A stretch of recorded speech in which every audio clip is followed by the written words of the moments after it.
হযরত হাসান বসরি রাহমাতুল্লাহ আলাইহি বুঝলাম একটি কবরস্থানের পাশ দিয়ে হাঁটতে হাঁটতে যাচ্ছে।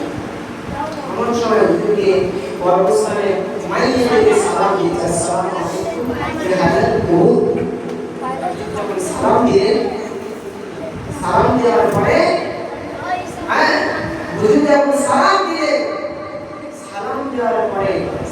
দেওয়ার পরে উনি লক্ষ্য করে দেখছে কবরস্থানে একটি লাইট জ্বলছে। কবরস্থানে এক জায়গায় নুরানি আলো মতন চমকাচ্ছে। হুজুর ধীরে ধীরে সেই জায়গায় গিয়ে দেখছে কবরস্থানে কিছু মানুষ দাঁড়িয়ে আছে, আর তাদের হাতে একটি করে সোনার থালা আছে, আর প্রত্যেকটা থালায় অনেকগুলো মণি মুক্তা আছে। সে মণি মুক্তা পৃথিবীর কোনো মণি মুক্তা নাই। হুজুর ভাইকে দিয়েছে, হযরত হাসান বসরি রাহমাতুল্লাহ আলাইহি ভাইকে দিয়েছে। কি ব্যাপার, হুজুর ভাইকে যখন কবরস্থানে দাঁড়িয়ে সালাম দিচ্ছে, আসসালামু আলাইকুম ইয়া হালাল কুবুর, তখন সালামের জবাব ওরা দিচ্ছে। কবরবাসীরা সালামের জবাব দিচ্ছে। সালামের জবাব তারা দিয়ে বলেছিলেন, আল্লাহ বেরুনি হযরত হাসান বসরি রাহমাতুল্লাহ আলাইহি যখন সালামের জবাব তারা বলতে লাগলেন, কে বাবা তোমরা কিছু, তোমরা কি টাকা, তোমরা আল্লাহ পাকের ফেরেশতা, কে তোমরা বলো। কোন সময় বাংলা বন্ধুগুলো বলেছিলেন, আল্লাহ বেরুনি হাসান বসরি, শুনো আমরা আল্লাহ পাকের ফেরেশতা নই, আমরা আল্লাহ পাকের ফেরেশতা নই, আমরা কোনো চোর নই, আমরা কোনো ডাকাত নই। আল্লাহ বেরুনি আমরা চোর নই, আমরা ডাকাত নই, আমরা হলাম এই কবরবাসীরা, আমরা হলাম এই কবরবাসীরা। তোমাদের চাঁদা কত সুন্দর হয়ে গিয়েছে, তোমাদের হাতে সোনার থালাটা আছে, এই সোনার থালাটা কিসের? এত সুন্দর মণি মুক্তা গুলো কিসের? সবাই হযরত হাসান বসরি রাহমাতুল্লাহ আলাইহি বলেছিলেন, আল্লাহ বেরুনি হযরত হাসান বসরি রাহমাতুল্লাহ আলাইহি, শোনো আমরা আমাদের আওলাদ রেখে এসেছি, আমাদের ছেলেগুলো রেখে এসেছি, আমাদের হাফেজে কোরআন ছেলে রেখে এসেছি, আমাদের আলেম করে ছেলে রেখে এসেছি। আল্লাহ বেরুনি হযরত হাসান বসরি আমাদের আওলাদেরা, আমাদের ছেলেগুলোরা, আমাদের কোরআনের হাফেজ ছেলেরা আল্লাহ পাকের কোরআন খতম করে পাঠিয়েছে, আল্লাহ পাকের কোরআন খানি করে পাঠিয়েছে, আল্লাহ খানি করে পাঠিয়েছে, বিনাশী করে পাঠিয়েছে, মেহমানদারি করিয়েছে। আর আল্লাহ পাক এই সমস্ত সবগুলো মণি মুক্তা করে আমাদের নিজেদের হাতে দিয়ে দিয়েছে।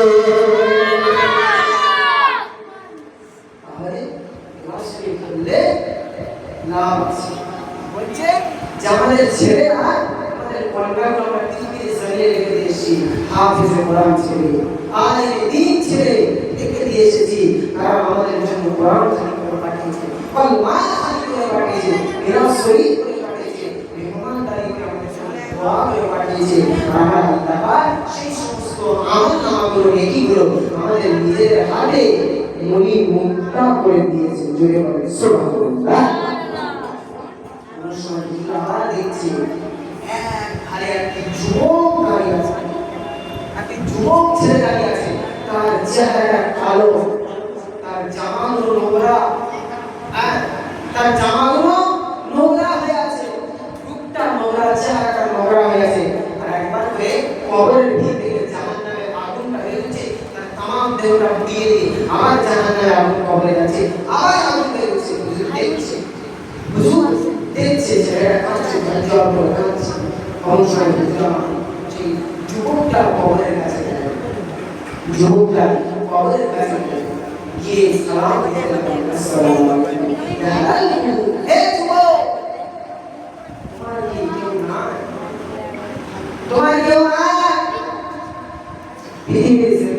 औलाद কেউ না বিবি ছেলে কি তোমার औलाद না তারা কি তোমার জন্য মেহমানদারি করে পাঠায় তারা কি তোমার জন্য কলমা তারা কি তোমার জন্য কোরআন তৈরি করে পাঠায় যুবকরা সবাই কাঁদতে কাঁদতে বলেছিলেন আল্লাহ বলি হযরত হাসান বসরি রাহমাতুল্লাহ আলাইহি আমার আওলাদ বলে কেউ না আমার কেউ নিজের ভাই না আমার নিজের বোন নাই আমার কেউ না আমার আব্বাও নাই আমার বিবির জমিনে একজন বেঁচে আছে সেটা হলো আমার সরম দুঃখিনী মা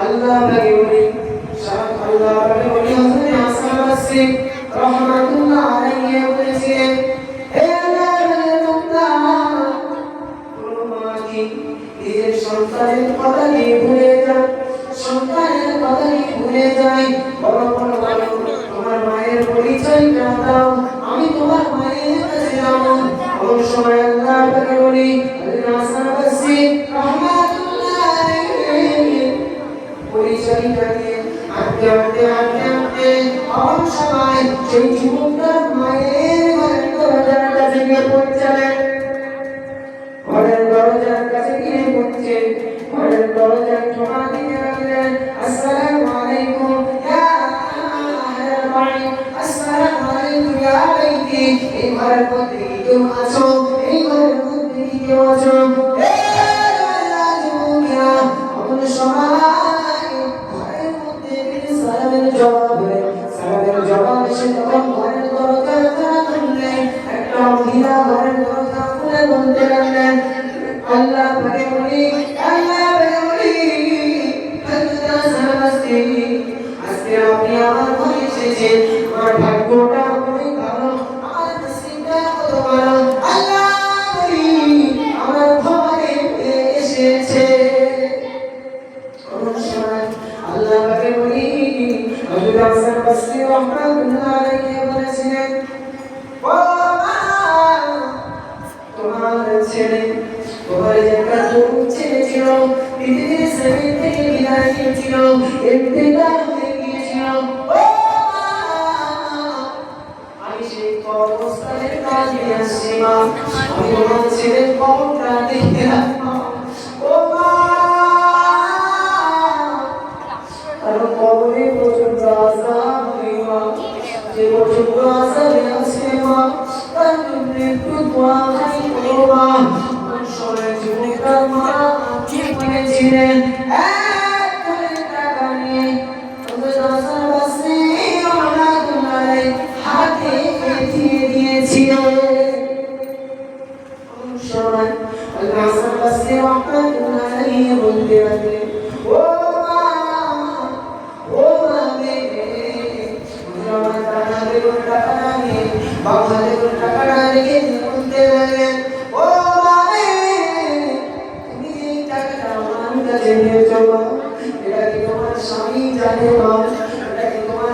স্বামীর পার্টির সঙ্গে এই টাকাটা আমার হাতে দিয়েছিল কোন সময় মহিলাটা বলেছিলেন মহিলাটা জবাব দিয়েছিলেন আল্লাহ বলি এই টাকাটা আমার ফ্যামিলি কারো হবে না এই টাকাটা আমার স্বামীর হবে না এই টাকাটা আমি মহিলা একমাত্র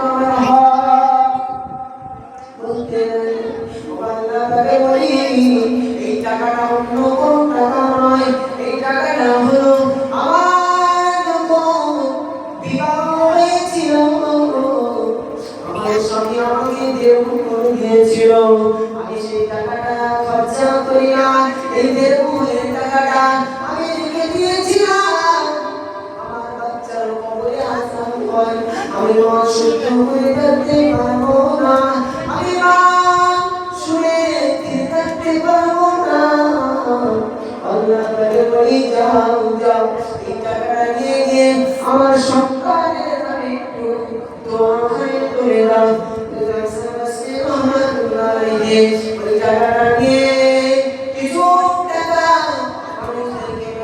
ইমানদারি করলেন কিছু টাকা মাদ্রাসা মসজিদে দেওয়ার পরে আল্লাহ